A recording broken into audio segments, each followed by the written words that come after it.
Hello and welcome back to the dungeon. Today we have a bunch of ZX81s on the desk. And all we're going to do today is we're going to go through each one with this modulator to see if we have got a signal and to diagnose what the issue is with each particular computer. Now each one of these computers will be getting a new regulator. This little one that I'm about to show you now, a switching regulator, and get rid of all them heat sinks. There we are. That won't be happening in today's video, it will be in future videos where I actually do the repairs on these machines. So today is an exploratory, let's see what's up with these machines first, and I'm going to use this VLA81 where possible. If any of the ULAs are socketed and I get a signal that's dark but the ULA is faulty, I'll be using that one.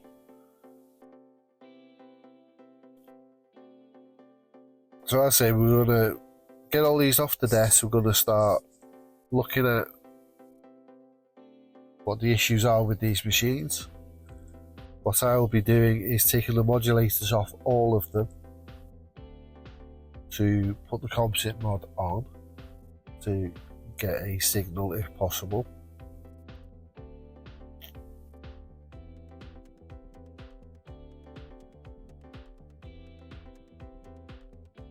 There's the first one.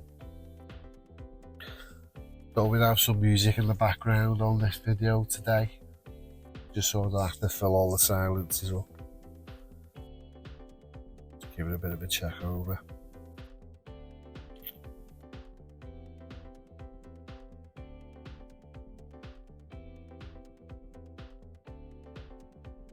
The ZX81 is not a computer that I ever had the pleasure of owning. I only came into contact with these back in the day in my school that I was in. We had one for a little while. And we'd all go to the computer room or whatever room it was to have a look at this wonderful machine, which we didn't have for long. As I say, it got superseded by the ZX Spectrum 16K very quickly. Now, as I say, I'm going to be removing the modulators for all these ZX81s, but I'm not going to show you that process. I'm only going to show you once on this first one. The reason why I'm showing people process is because it's handy to know how to go about working on a board like this.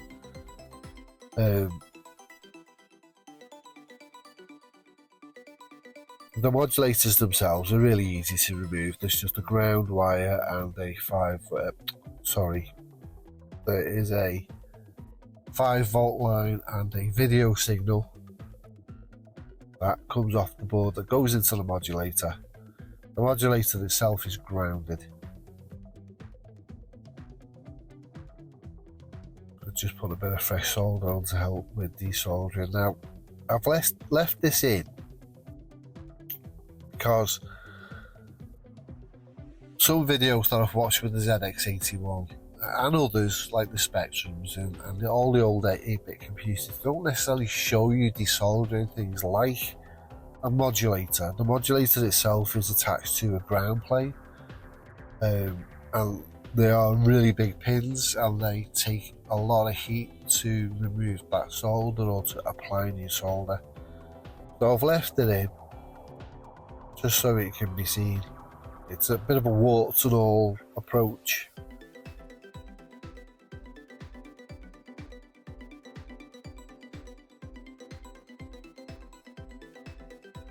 As I said in previous videos, I am no expert at electronics or soldering, or it's just a hobby.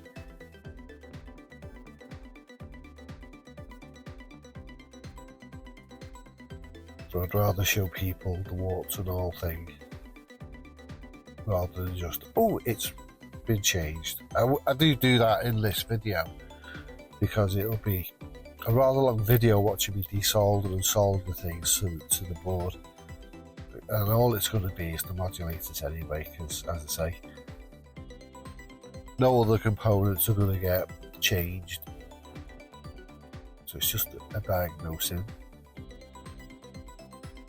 video.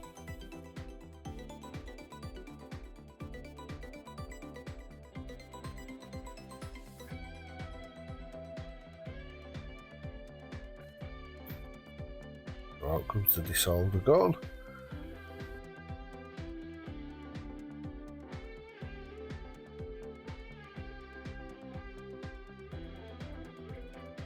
Get rid of that solder. Now I'm wiggling it. I'm not pushing on the board, so I'm not scratching the board or trying to remove the pads inadvertently. It just helps to loosen the component and get rid of some of that solder, particularly on these thicker ground plane legs for the modulator. As you can see, most of the solder's gone. These come out relatively easily. There we go.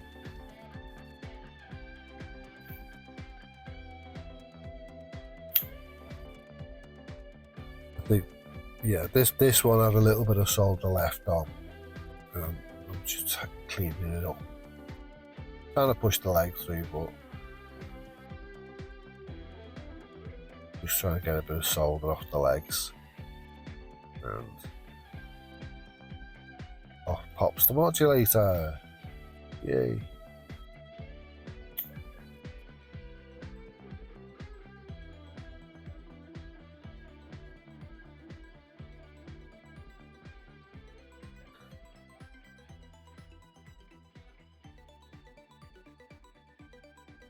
This is the composite mod that I'm going to be testing with. The composite mods I'm actually going to put on are a lot smaller than this, which require the can to be attached for the socket to be reused, so you can get a composite signal. Now, I'm going to have to come up with a better method for this, because not that you're going to see it, but a few times I had to solder new wires to the board. I have to come up with a better setup. This is my testing composite mod, to be honest. So just clearing out some of the holes. There we go. Get it in the board, get my head out the way.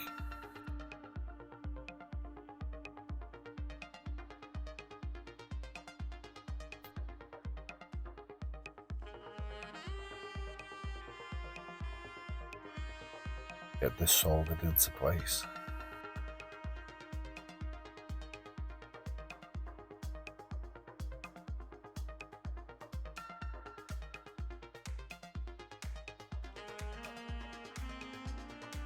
I like the simplicity of the ZX81.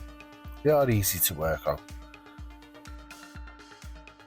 And anybody who's just getting into retro computers, I urge you to find these or something similar to work on, because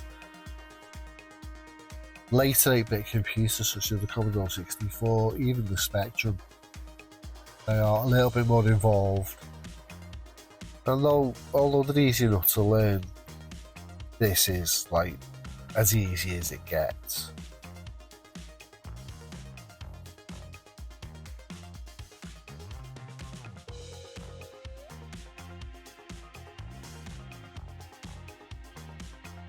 I'll say in future videos where I'll be featuring these computers on their own, we'll probably go a little bit more in depth to what's going on. If it's not just a simple composite mod and keyboard change, if there's something else going on, we'll go into a little bit more depth then.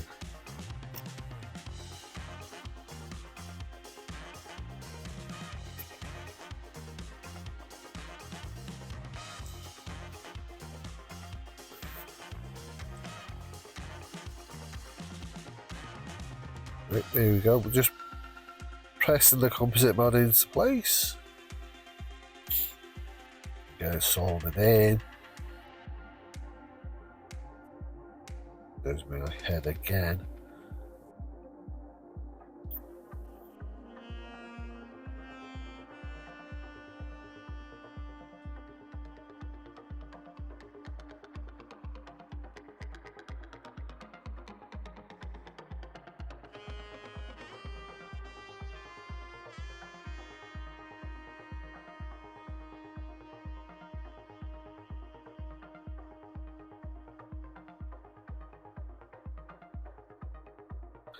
There we go.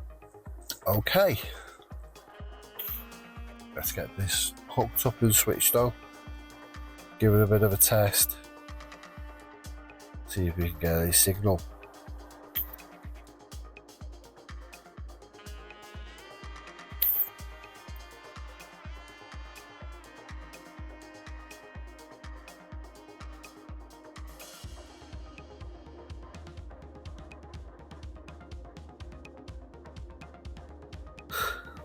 In future videos, this inset screen where I show the output of the computer, as you can see, is there, but it's black.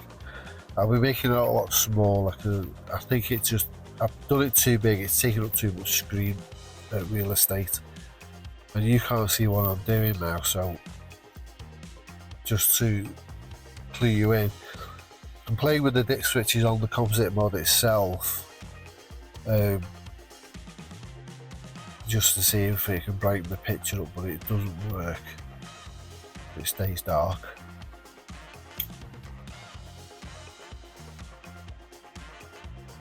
There is a signal there though, so that's a start.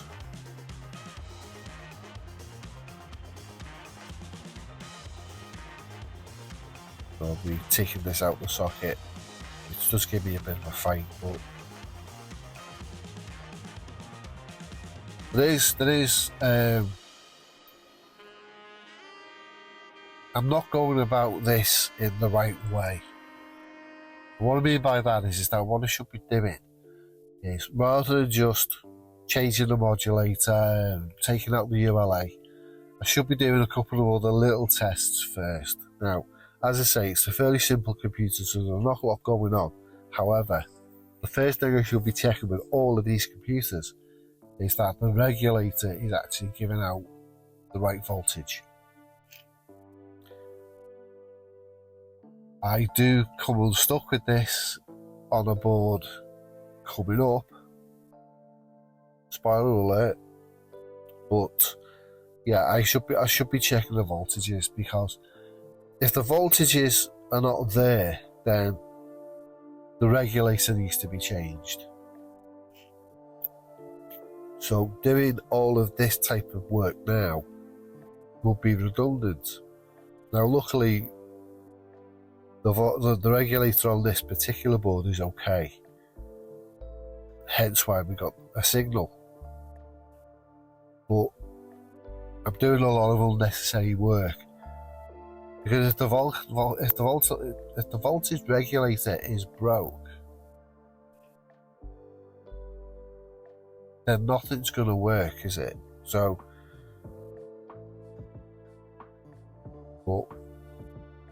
but let's carry on as we are, and then we'll get to that one a little bit further down the line. Let's get this tested, see if it brightens the signal up.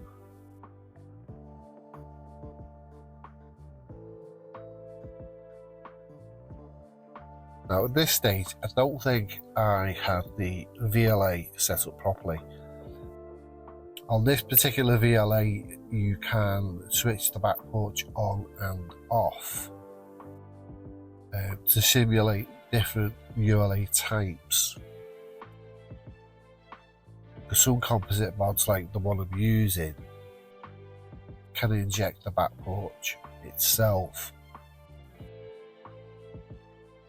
And there we go.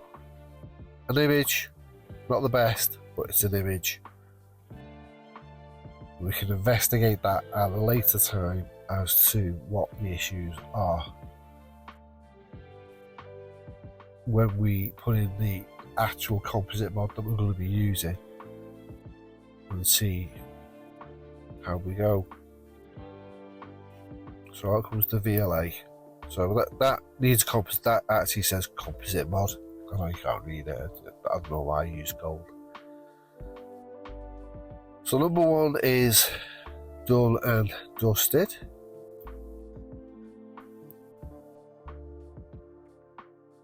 And up comes number two.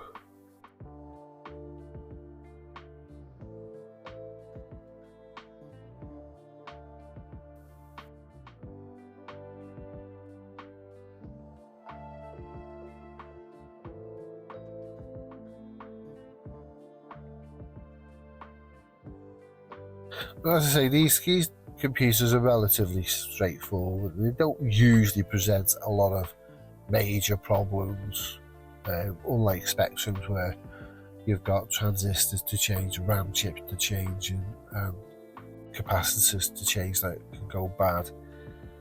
Not a lot goes wrong with these when it does go wrong. If something goes catastrophically wrong, then I'll use Z80 or even a new ULA. Is the answer usually.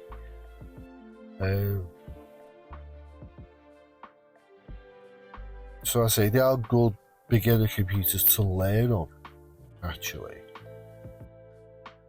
This particular one's another issue one. It's got the socketed chips, as it should have. The RAM is soldered to the board, as it usually is.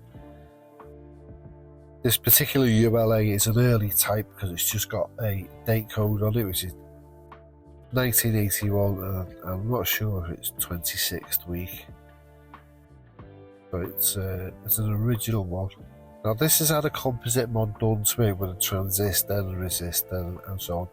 I believe none of the composite mods that you do to these ZX81s that are ZX Spectrum like, and I mean by that people use capacitors and transistors and so on. I believe none of them actually work on the ZX81. The one thing with the ZX81 and the composite mod is a lot more involved than later computers in Sinclair range. This particular one was ravaged by whoever owned it last, and I had to put a wire in there to hook the modulator to the ground plane because the pad had come off on the back. And we'll look at that in its individual video, and we'll sort that out with a proper bodge wire on the back. Now this particular one is a bit of a funny one because it's only until I watched the video back that I realised that this computer actually did give a signal, but all I could see was a black screen. And at the minute, all you can see is a black screen. Coming up in a second, if you watch the lower left corner, you will see a flicker. Now, I don't know if this is because the modulator and the way it's been grounded or the way it's been put in, or the ULA itself is faulty to some degree. See, touching the wires and the modulator, nothing happens, but watch what happens when I start playing with the dick switches again.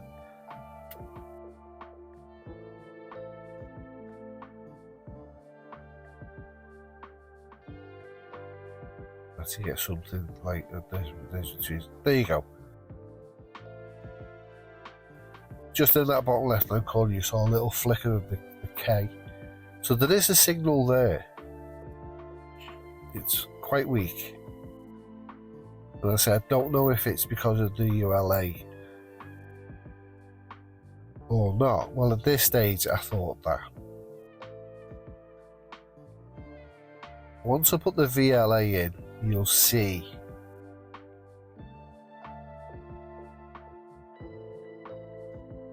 that the composite mod itself isn't the issue.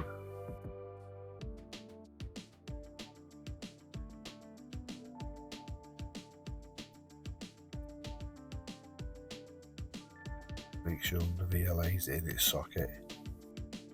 I mean, like properly in its socket, like I'm going to break everything in its socket. So we switch this on, and there you go. Decent picture. So that tells me that the composite mod itself is fine, it's grounded properly, and the old VLA might have an issue. We will see when we put the proper composite mod in what happens. But that potentially has a bad ULA. Potentially.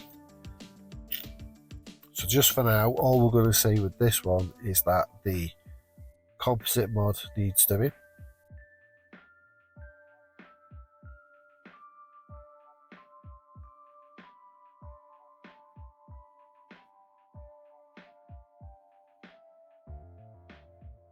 And I've buttoned it all up.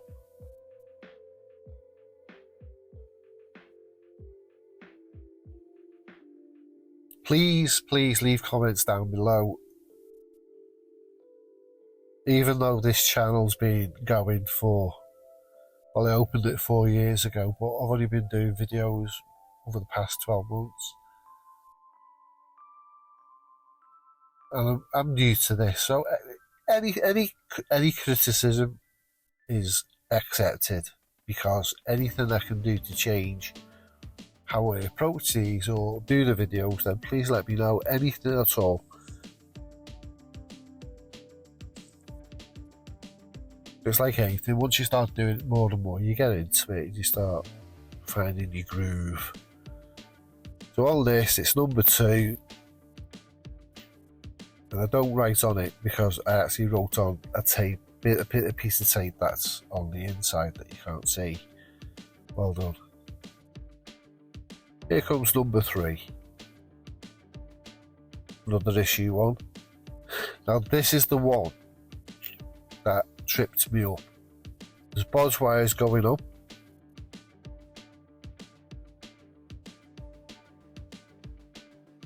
Now this is an interesting one, actually. This is an interesting one, this. Because the RAM chip is 2K1, which has got a wire soldered to a leg, and it's got a different ROM in it, a different kernel ROM, if you like. Now this is the one where I suddenly realised I'm going about this the wrong way. Again, I will eventually remove the modulator and I will swap out the ULA to the VLA. But if I just followed a simple process of testing,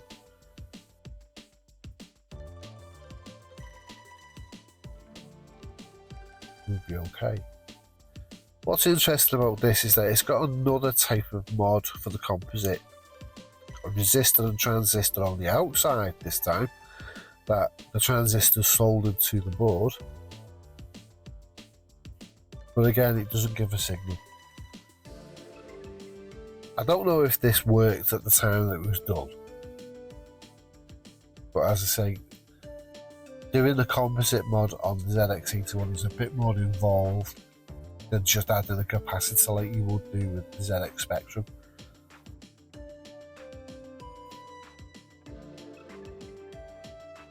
Even though the modulator, I think, is actually the same, I think that when the Spectrum gets its signal is different to the ZX81, whereby it's easier to pinch the signal as it goes into the modulator to turn it into a composite mod. Not completely sure.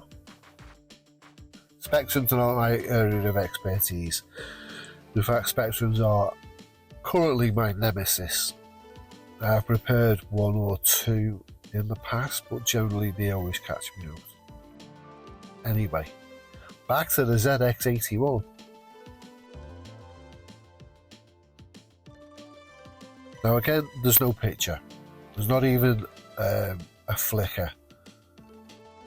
The stripes stay on, which tells me that there's something more going on this board than just in the composite mod. Even swapping the ULA out, as I say, to the VLA results in the same thing. Now, as I was working on this, I kept sort of touching the heatsink by accident, and I found that it was running hot. And this is where I should have a process for testing the ZX81 before just diving in. I should be testing if the regulator is working. Out comes the multimeter. It's just testing continuity between something just now, but again, sorry about it being off screen, but all I'm doing now is testing the voltages. The voltages coming in is 13 volts, which I think is a bit on the high side.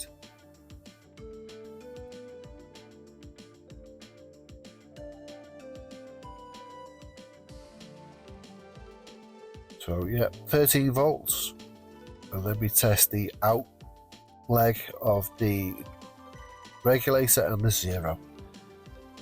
13 coming in and nothing going out, so nothing's going to work. And if I'd have done that at the start, I wouldn't have had to have changed anything to test the modulator. So this has got a bad regulator. As I say, like all of them, they're all going to get the new switching regulator anyway. So here comes number 4. This one doesn't have a modulator on it anyway. It's an issue 3 board. By this time, they'd actually got on software to do the PCB, and so all the traces are lovely and straight. I'm not hand drawn as in the issue 1. But something funky with this board. It's got a 2K RAM chip, but look at it. Look at it. How? There's no way I was going to test this. It could be making contact, but it's, look at it, it's all at an angle.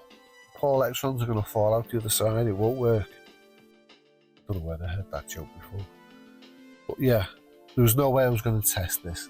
This, in its dedicated video, will be getting that chip desoldered and socket put in and the chip put back in, and then we'll test it and we'll go from there.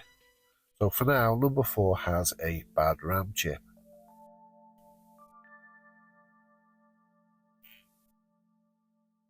So on to number 5 we go.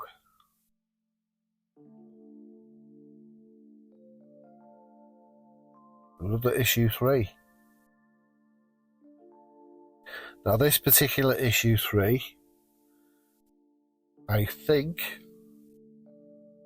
has never been worked on at all in its life. Because, come on, every RAM chip is soldered in. The ULA, the CPU, the ROM, obviously the RAM, because they're always soldered in generally. But they're all soldered in.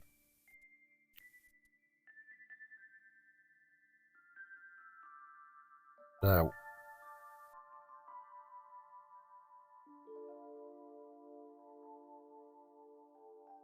I really should have tested the regulator with this one, but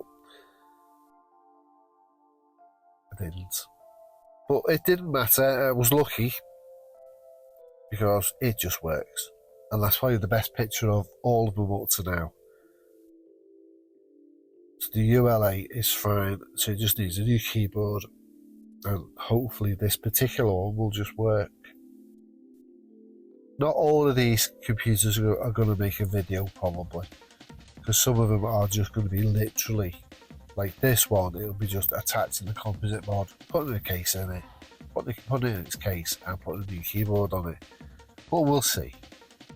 We'll see how we go. For number 5, composite mod. That is a 5, by the way.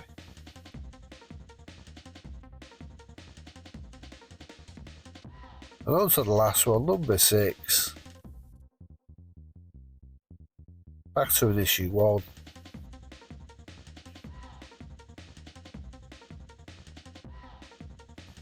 Now people, you might have spotted that there is a screw under the connector at the top of the screen there.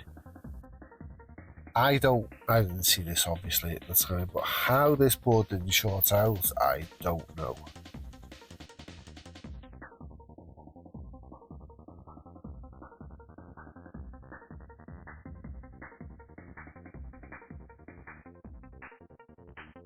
Out comes the multimeter. This one we're doing proper tests on. We've got 12 volts going in, 1.4 going out.